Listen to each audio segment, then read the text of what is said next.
संगम देश नहीं है, मगध आम्रपाली देश नहीं है, ऋत्विक कंपनी देश नहीं है, सीसीएल पीसीएल देश नहीं है।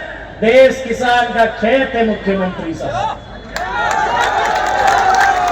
देश किसान के खेत से शुरू होता है, सभ्यता किसान के खेत से शुरू होती है। इसीलिए एनटीपीसी आज है, शायद कल नहीं होगा। आज से 100 साल पहले एनटीपीसी नहीं था, लेकिन किसान का खेत Mohenjodaro, Harappa, Indus valley civilisation के समय से है। तब से सभ्यता है, तब से किसान का खेत है। इसीलिए मुख्यमंत्री महोदय, जिले की डीसी, जिले के एसपी महोदय, मैं आपको कहना चाहूंगा, ये जो आप लोग बार बार कंपनी का पक्ष लेते हैं, कंपनी की तरफ से लाठी चार्ज करते हैं, ये एनटीपीसी देश नहीं है। मेरे साथियों, मेरे मुख्यमंत्री, मेरे डीसी, मेरे एसपी महोदय, एनटीपीसी देश नहीं है, देश किसान का खेत है। माननीय मुख्यमंत्री महोदय, विधानसभा में महात्मा गांधी की फोटो आपने टांगा है। माननीय उपायुक्त महोदय, माननीय उपायुक्त महोदया जो भी हैं, माननीय पुलिस अधीक्षक महोदय अथवा महोदया जो भी हैं, आपने अपने कमरे में महात्मा गांधी की फोटो टांगी है। तो महात्मा गांधी का आदर्श क्या था? महात्मा गांधी का विचार क्या था?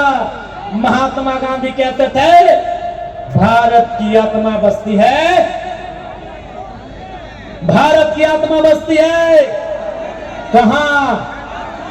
भारत की आत्मा बसती है कहां? गांवों में। कहां? गांवों की आत्मा बसती है किसानों में। भारत की आत्मा कहां बसती है? आवाज नहीं आ रहा है, एक साथ बोलिएगा। भारत की आत्मा कहां बसती है? गांव में। गांवों की आत्मा कहां बसती है? गांव में। और किसानों की आत्मा खेत खलिहानों में। ये गांधी का जीवन दर्शन है मुख्यमंत्री जी। डीसी महोदय, बिना गांधी को पढ़े आप आईएएस की नौकरी नहीं पाए होंगे। एसपी महोदय, बिना गांधी के आपने ये नौकरी नहीं पाया होगा। पढ़िए गांधी को, पढ़िए गांधी के जीवन दर्शन को। देश का मतलब गांव होता है, गांव का मतलब किसान होता है, और किसान का मतलब खेत खलिहान। किसान का मतलब खेत खलिहान होता है। इसीलिए मैं फिर कह रहा हूं, एनटीपीसी देश नहीं है, मगध आम्रपाली देश नहीं है,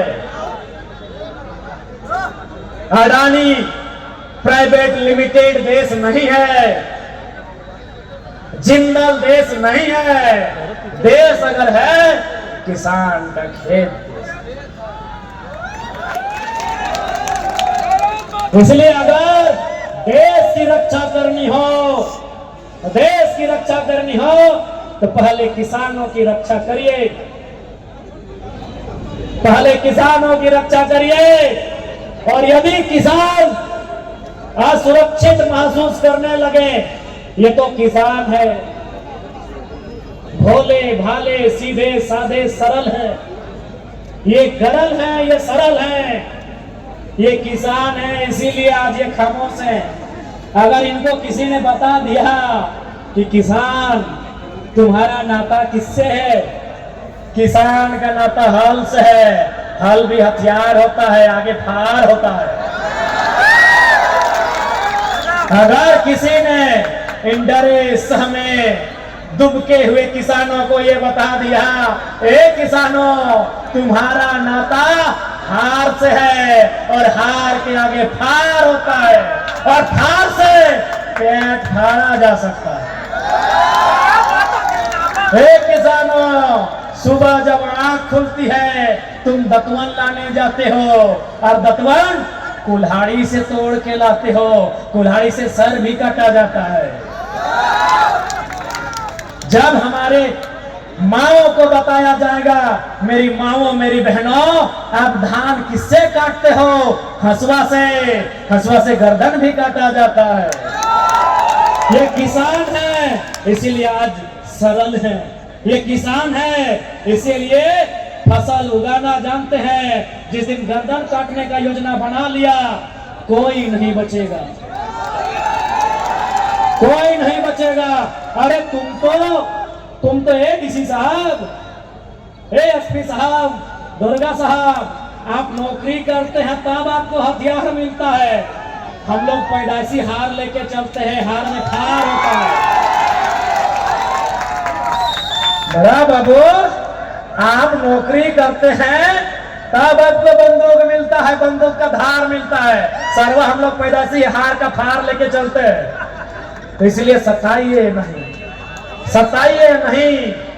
ओ एनटीपीसी, सताओ मत। जिस दिन किसान चाह लेगा, ऐसा ऐसा एनटीपीसी कितना मिट्टी में मिला देगा जिसका कोई ठिकाना नहीं है।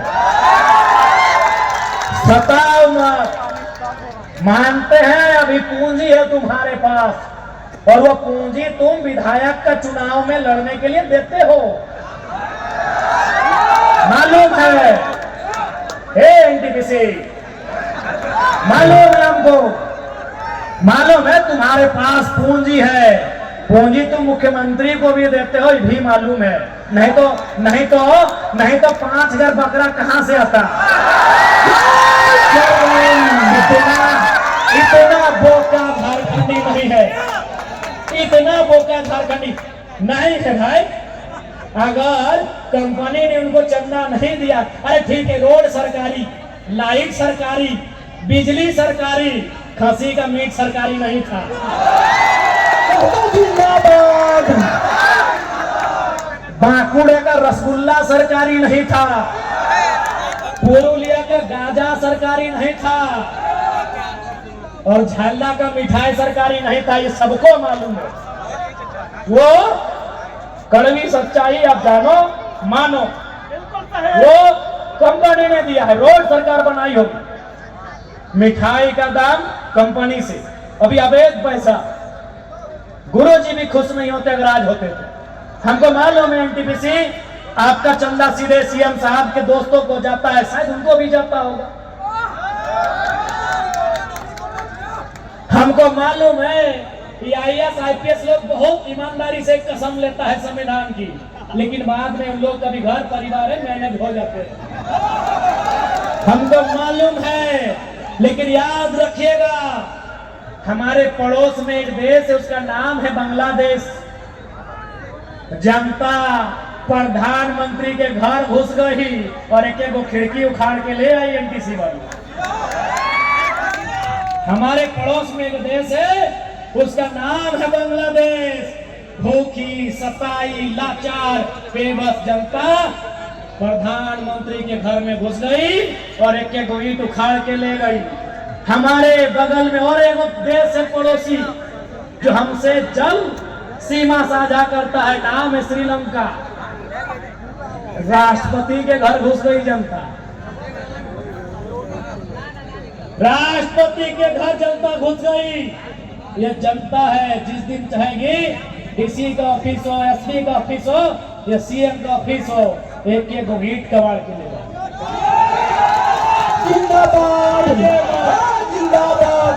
सताइए मत, विकास के विरोधी नहीं है हम।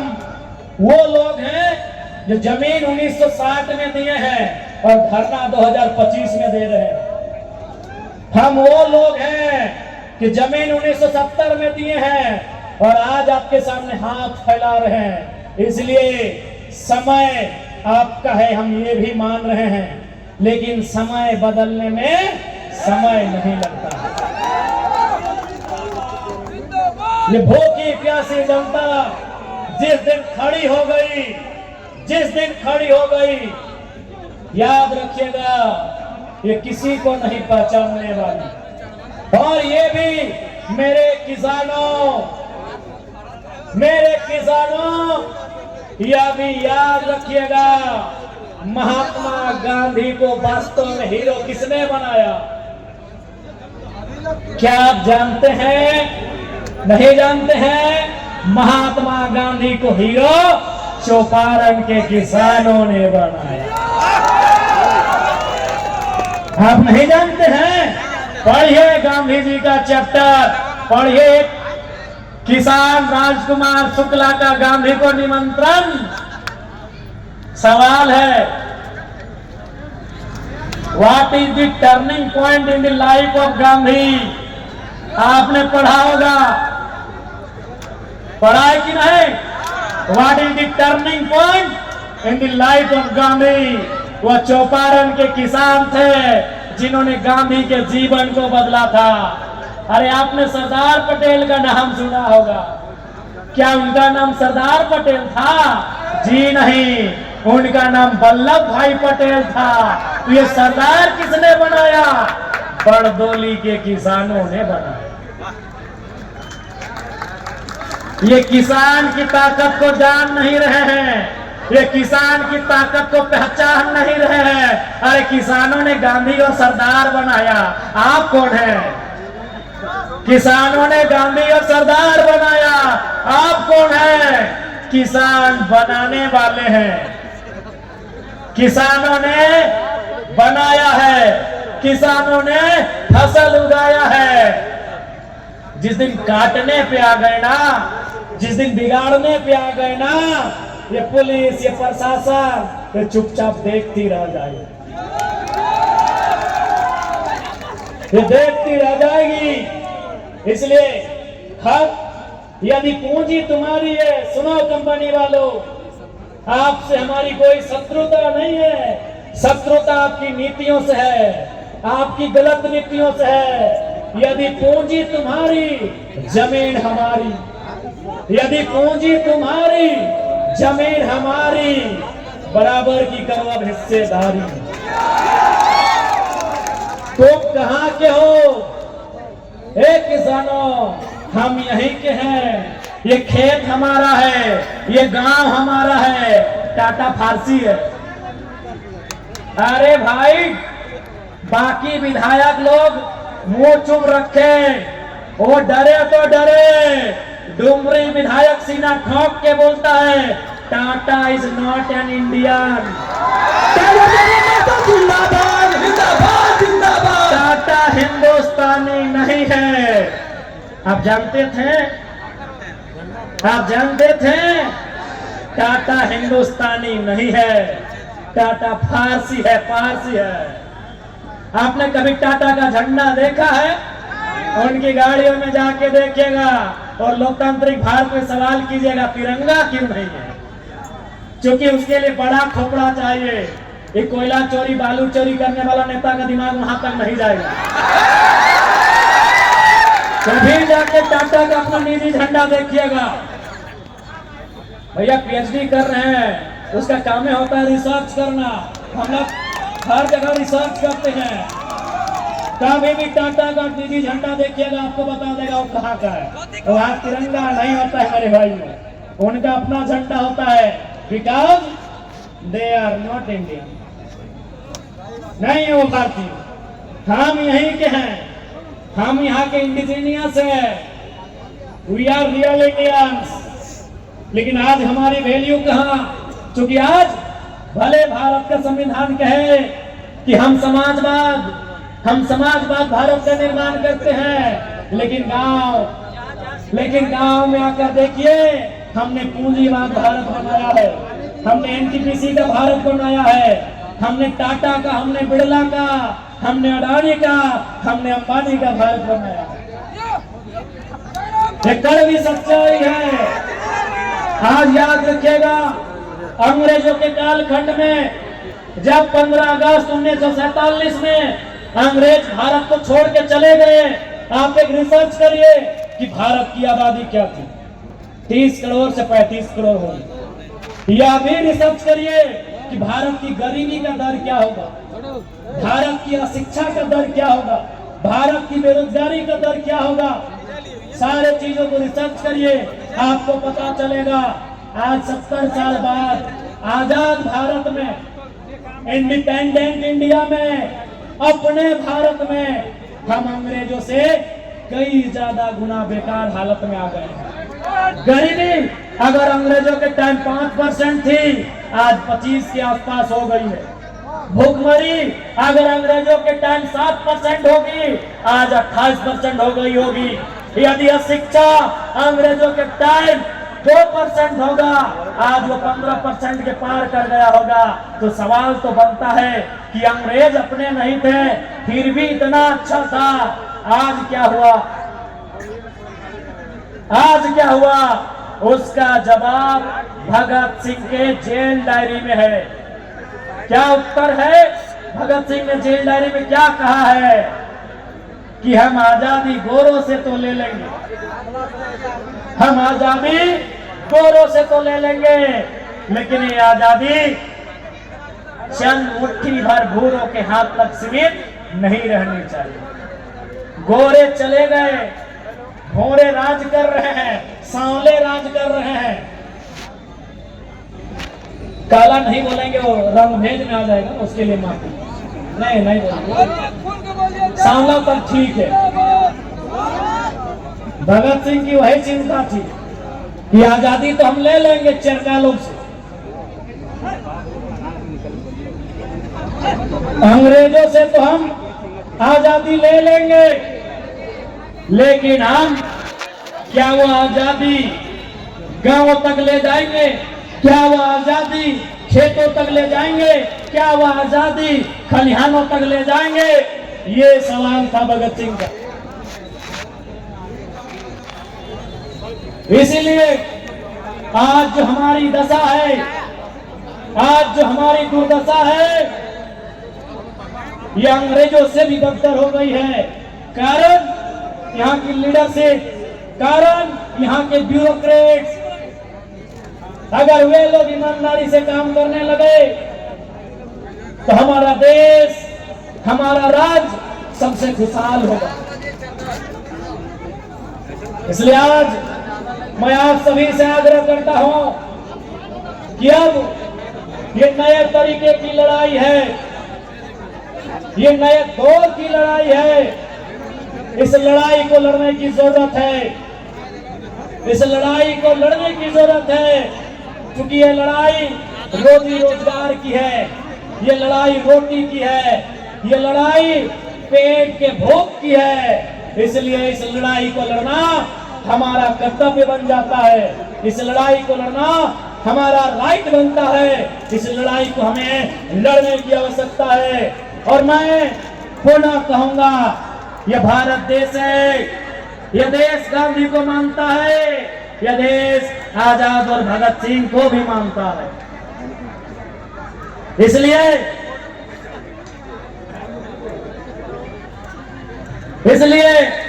यदि हमारी लड़ाई, हम पहली लड़ाई की शुरुआत महात्मा गांधी के सत्याग्रह से करेंगे, हम अपनी लड़ाई की शुरुआत गांधी के सत्याग्रह आंदोलन के तर्ज पर करेंगे, और बात नहीं बना तो भगत सिंह के बम धमाके से भी सीख लेंगे।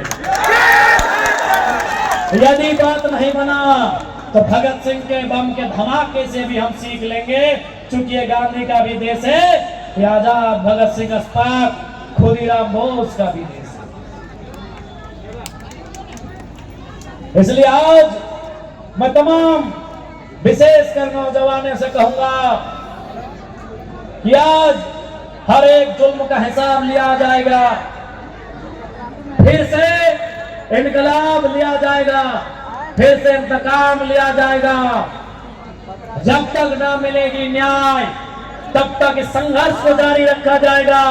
और आज मैं आप सबों से आग्रह करता हूं, पुनः इस लड़ाई को एकजुट होकर, इस लड़ाई को मिलकर लड़ेंगे। और मैं पुनः जितने भी यहाँ, चाहे वो सीआरपीएफ हो, सीआईएसएफ हो या झारखंड पुलिस हो, आपसे आग्रह करूंगा कि आप किसी प्रकार से कंपनी के दबाव में रैयतों के खिलाफ जुल्म में सहयोग नहीं करेंगे। आज इस मौके पर बहन जसिंता किरकेटा की एक कविता, जो आज के सिचुएशन के हिसाब से बड़ी मार्मिक है, कि सेना का ध्यान किधर है। सेना का मतलब आंतरिक सेना जो अंदर है, सीआईएसएफ, सीआरपीएफ। सेना का मतलब झारखंड की पुलिस, झारखंड की बटालियन कि सेना का ध्यान किधर है, कि युद्ध खत्म हो गया है, अब सेना का रुख उधर है। मेरा स्कूल कॉलेज, मेरा गांव, मेरा जंगल पहाड़ जिधर है। कौन साध रहा है चिड़ियों की आंख पर निशाना, इस समय बेहद खतरनाक है यह सवाल करना, और जो हो रहा है उस पर बुरा मान लाना, क्योंकि शासन और प्रशासन का पहला काम है, क्योंकि शासन और प्रशासन का पहला काम है सवाल करती जीभ पर गोलियां चला। खत्म हो रही है उनकी बात करने और सुनने की परंपरा, खत्म हो रही है उनकी बात करने और सुनने की परंपरा। अब तो सेना की दक्षता का मतलब गांव और जंगल में गोलियां चलाना और सवाल करते विद्यार्थियों पर लाठियां बरसाना। अगर युद्ध ना हुआ, अगर युद्ध ना हुआ तो सेना तो रहेगी, अगर युद्ध ना भी हुआ तो ये सेना तो रहेगी। आखिर ये सेना क्या करेगी, आखिर ये सेना क्या करेगी? यह कैंपों के लिए जंगल खाली करवाएगी। ये झारखंड की सच्चाई, इस कविता में दर्द है झारखंड का कि अगर युद्ध ना भी हुआ सेना तो रहेगी। आखिर ये क्या करेगी? ये कैंपों के लिए जंगल खाली करवाएगी, गांव को खदेड़ कर शहर लेके जाएगी। ये कैंपों के लिए जंगल और गांव खाली कराएगी और गांव को खदेड़ कर शहर ले जाएगी, और फिर शहर में सवाल पूछने वाले गांव के बच्चों पर गोलियां चलाएगी, और फिर शहर में सवाल कर रहे गांव के बच्चों पर गोलियां चलाएगी। आखिर क्यों, आखिर क्यों सेना का ध्यान उधर है? आखिर क्यों इस सेना का ध्यान उधर है? मेरा गांव, मेरा स्कूल, मेरा कॉलेज, मेरा जंगल पहाड़ उधर है। यही आज सच्चाई है हमारे देश में। आज सेना जनता की सुनती कहाँ है?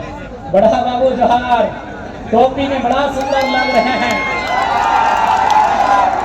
और आप तो भले सुनिए बड़ा बाबू, भले विधायक बन गए लेकिन कसम खा के बोल रहे हैं आर्मी का दौड़ने गए जमशेदपुर, सीआईएसएफ का बहाली में गए बोकारो, वहां हाइट में छट गए। जमशेदपुर में 3 राउंड के बाद थोड़ा सा हम लोग का तबीयत खराब हुआ। ईमानदारी से कह रहे हैं बड़ा बाबू, जो भी नौजवान झारखंड का है वो सबसे पहले जो नौकरी खोजता है ना, वो वर्दी वाला खोजता है। आप लोग भी, आपसे हम कहेंगे बड़ा बाबू, जनता पे गलत तरीके से लाठीचार्ज नहीं करिएगा। एकदम नौकरी है, आइएगा, ड्यूटी निभाइएगा, 2-4 को धमका दीजिएगा, लाठी बचाएगा। बड़ा बाबू, प्यारे बड़ा बाबू, बहुत सुंदर लग रहे हैं। और ये क्या सुंदर ये मिश्रण आपकी वर्दी का, सर पे टोपी और ये चश्मा, बहुत खूब लग रहे हैं बड़ा बाबू। बस भूल मत जाइएगा कि आप जितने सुंदर लग रहे हैं ये भाई भी उतना ही सुंदर है, इसीलिए लाठी चार्ज करके इसे बेकार मत बनाइए, क्योंकि इसके अंदर एक घाव हो जाएगा और वो घाव एक बहुत बड़ा विस्फोटक बन जाएगा, और समाज में याद रखिएगा एक दिन वो बहुत बड़ा ज्वालामुखी बन के आएगा। इसीलिए गलत नहीं करिएगा, दबाव है नौकरी का करिए। हम जानते हैं एसपी साहब, एसपी पे सीएम का दबाव है और सीएम ने कंपनी वालों का चंदा दे दिया है। गलत मत करिएगा। जनता को यह आभास होना चाहिए, जनता को ये लगे ये गांधी का देश है, जनता को लगे ये गांधी का देश है।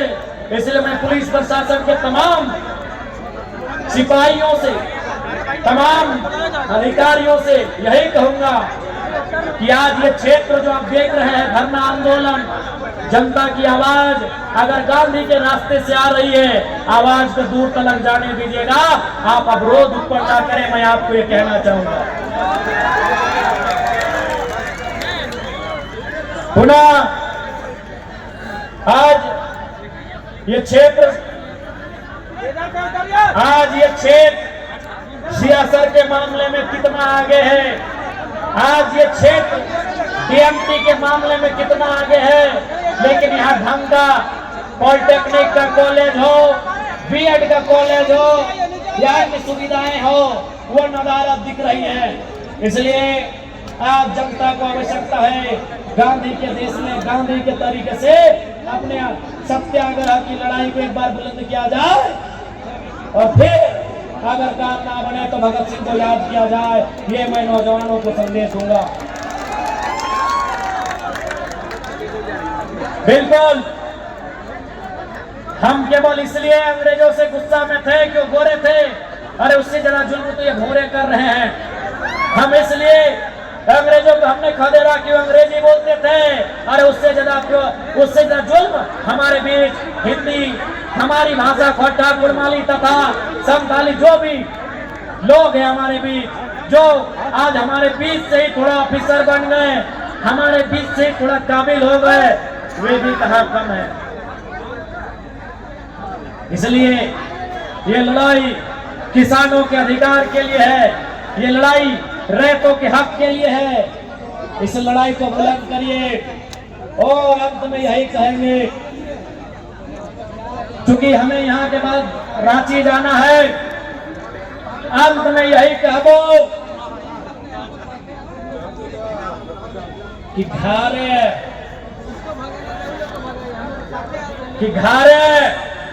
एगो गिदरवा के साड़ जरूर बनैहा, घारे एगो गिदरवा के साड़ जरूर बनैहा कि चोर गोरू लेरू के तौर फसल खाए से खदेड़ के राख देता। फिर बोलो, पुलिस भी हो, सरकार भी हो, कानून भी हो, फिर भी जुल्म भर रहा होता है, डर न करो। इसलिए एगो के साड़ बने भा, अगर 500 घर है और 500 घर में एगो साड़ में 500 गिदरवा या गिदरिया निकाल लेता है, तो किसी 5 दिन के बाद जफर में खड़ा बन रखने के डर ही खातिर ना लगो कि धरना देगा पुलिस बुला लेंगे, कोई धरना नहीं। धरना के बाद अगर हम लाठी खाएंगे तो लाठी मारने का जरूरत भी होना चाहिए। हम बार बार बोल लिए और आज फिर रिपीट करके बोलो कि विस्थापन के क्षेत्र में, खनन के क्षेत्र में हम दो, हमारे दो नहीं, 3 या 4 को जन्म दीजिए और तीसरा या चौथा को बागी बनाइए।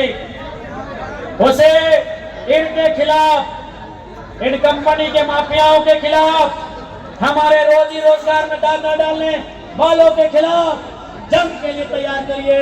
ये मजबूरी कहिए या समय की जरूरत कहिए, ये करना होगा।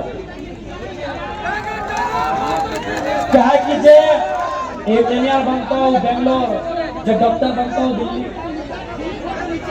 तो बड़ा पता नहीं आता। इसलिए आज ये समय की मांग है और समय का अभाव, विस्थापन झारखंड की आज सबसे बड़ी, सबसे ज्वलंत समस्या है। आज ये आपको स्पष्ट कहेंगे, इस बार का विधानसभा काफी कम समय का है, लेकिन उस कम समय में भी हमारी ओर से, डुमरी विधायक की ओर से जो सबसे इंपॉर्टेंट सवाल रहेगा वो विस्थापन का रहेगा।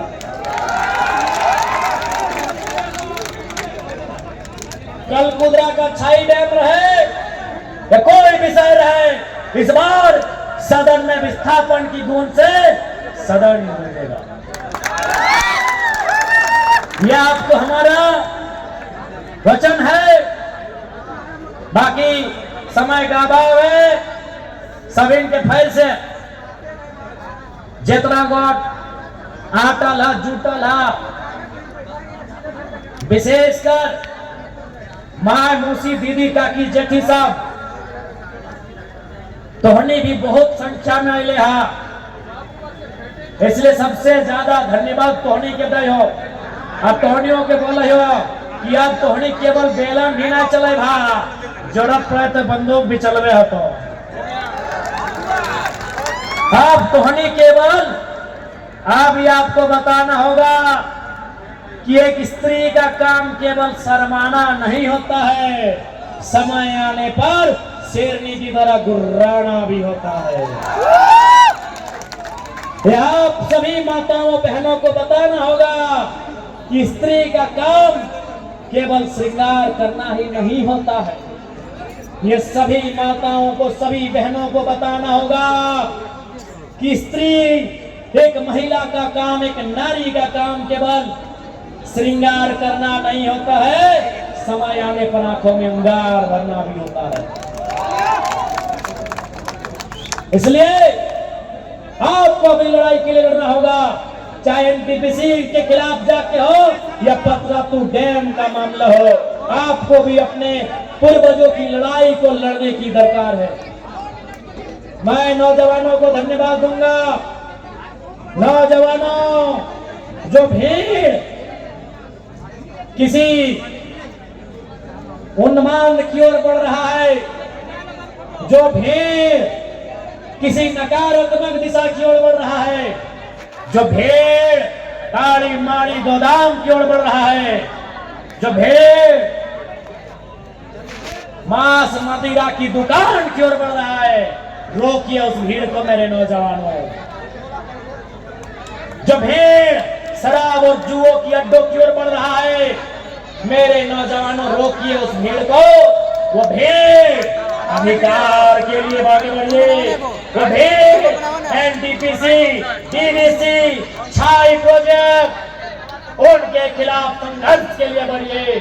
नौजवानों, यहाँ जिंदगी है, जुआ के अड्डे में, शराब के अड्डे में वहां मौत है।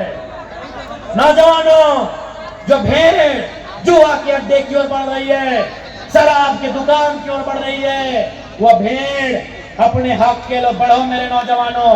क्योंकि अगर यहाँ सफल हो गए तो तुम्हारी आने वाली पीढ़ी को जिंदगी मिलेगा, तुम्हारी आने वाली पीढ़ी को अच्छी शिक्षा मिलेगी, तुम्हारी आने वाली पीढ़ी को अच्छा रोजगार मिलेगा, तुम्हारी आने वाली पीढ़ी को अच्छी दवा मिलेगी।